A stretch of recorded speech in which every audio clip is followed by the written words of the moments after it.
Our journey begins in the sleepy hamlet of Addleford Green, nestled in the High Weald in the county of Kent, famed for its abundant fruit orchards, hop gardens and vineyards.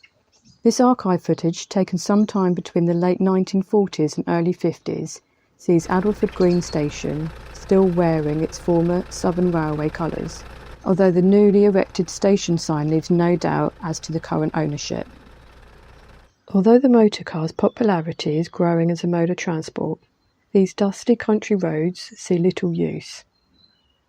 The station marks the terminus of the branch line that runs from main line Paddock Wood and connects the villages of Horsmundon, Cranbrook, Goudhurst and Hawkhurst. On this early midsummer morning, our photographer finds the station concourse uncharacteristically busy.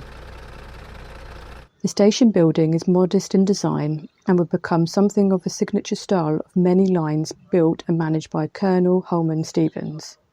The quiet serenity is punctured by the first arrival of the day, hauled by H-Class 044 tank locomotive number 1324, a class commonly associated with the line. Despite nationalisation in 1947, many of the locomotives and rolling stock still wear their southern liveries, a common sight well into the 50s. The train consists of a pair of push-pull carriages fitted with apparatus that allows a locomotive to be driven remotely. Instead of running the locomotive round the train is propelled back along the line, with the driver operating the controls from a special seat in the lead carriage. The fireman remains in the locomotive to tend to the fire. With only 7 daily departures and no service on a Sunday, the pace of life is unhurried. There is time yet for the guard to converse with the signalman. We can only guess what their conversation entails. Finally, the all clear is given. Our train heads away towards Hawkhurst and eventually the main line.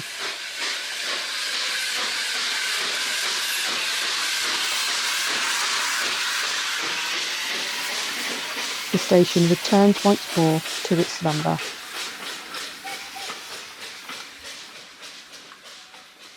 Passenger traffic has always been modest but steady, with freight movements forming much of the line's activities. This perhaps was a consequence of the inconvenient siting of many of the stations along the line. Addleford Green station lies almost 2 miles from the town it serves. Just across the track stands Addleford Creamery, which has provided the railway with a constant source of freight since the early 1920s.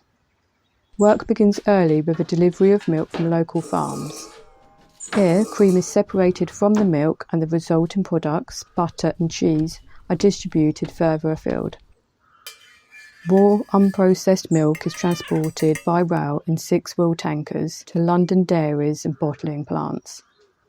The creamery also receives inbound goods, essential commodities including coal and oil.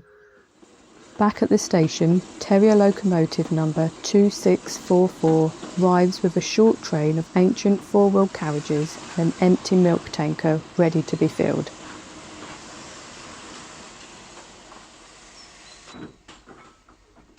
Terriers, so named for their distinctive bark when working hard, are perhaps more closely associated with the nearby Kent and East Sussex Railway. The engine runs round its train.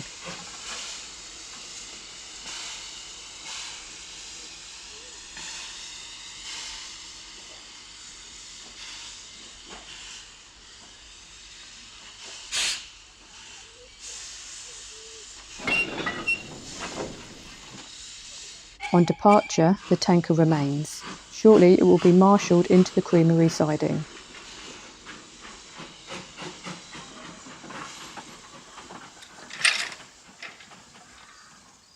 Occasionally, more than 1 locomotive may be found at Addleford Green as duties overlap. Resting in the shed is South Eastern and Chatham Railway P-Class number 178, which serves as the station pilot. The double-road engine shed at Hawkhurst, some 4.5 miles up the line, was rarely used.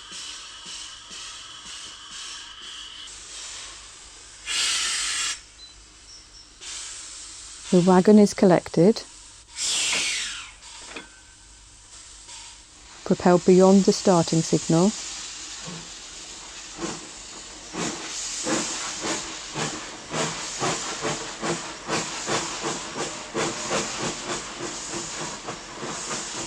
Into the loop.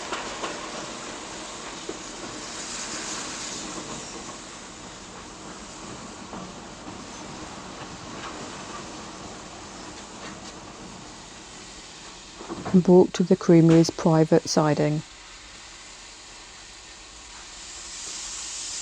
178 returns to the shed, its duties fulfilled for now.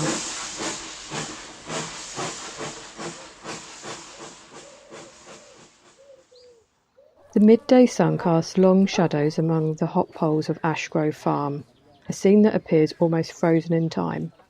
Hop pickers are hard at work gathering the valuable hops, essential in the beer-making process. During the months of late August and September, hundreds of Londoners, men, women and children alike, travel to the Kent countryside for work in the fields picking hops. It's hard work, but provides a well-needed escape from the hustle and bustle of crowded city life. Once freed from their binds, the hops are stored in distinctive oast houses and subjected to the process of drying. Once dried, the hops are placed inside large bags called hop pockets and sold to breweries across the country. Between passenger trains, much of the day is taken up with goods work.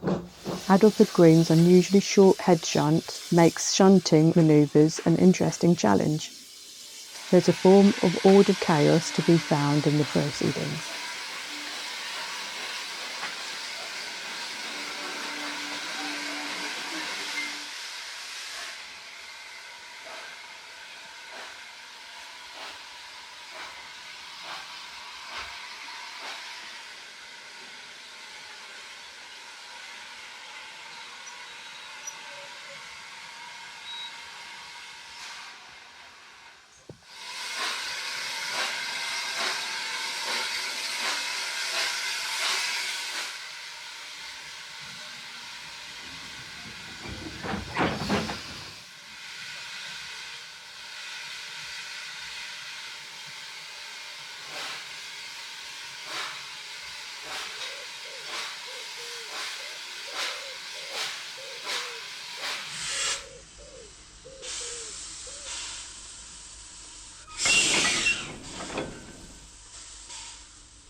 Every Thursday, livestock wagons are brought to the cattle dock, bound for Addleford's country market.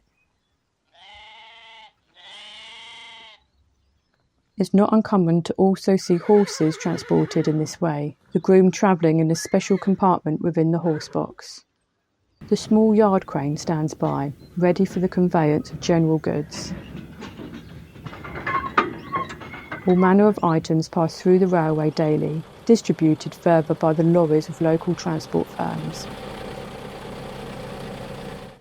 We just have time to witness one final train. Number 1324 returns with a wake of X, South Eastern and Chatham Railway birdcage carriages.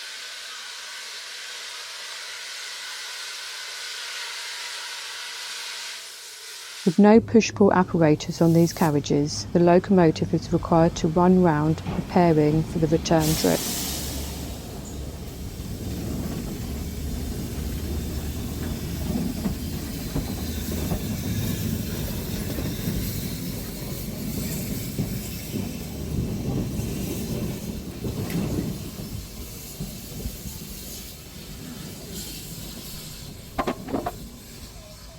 Though modest in scale, Addleford Green represents the kind of rural outpost once common across the southern counties, a place where life moves slowly and the rhythm of the railway matched the needs of the land it served. The end of the line. Only time will tell if these rails will one day push further towards the villages of Tenterden and Appledore. For now, it seems the line is content to find its end in the simple rural charm of Addleford Green.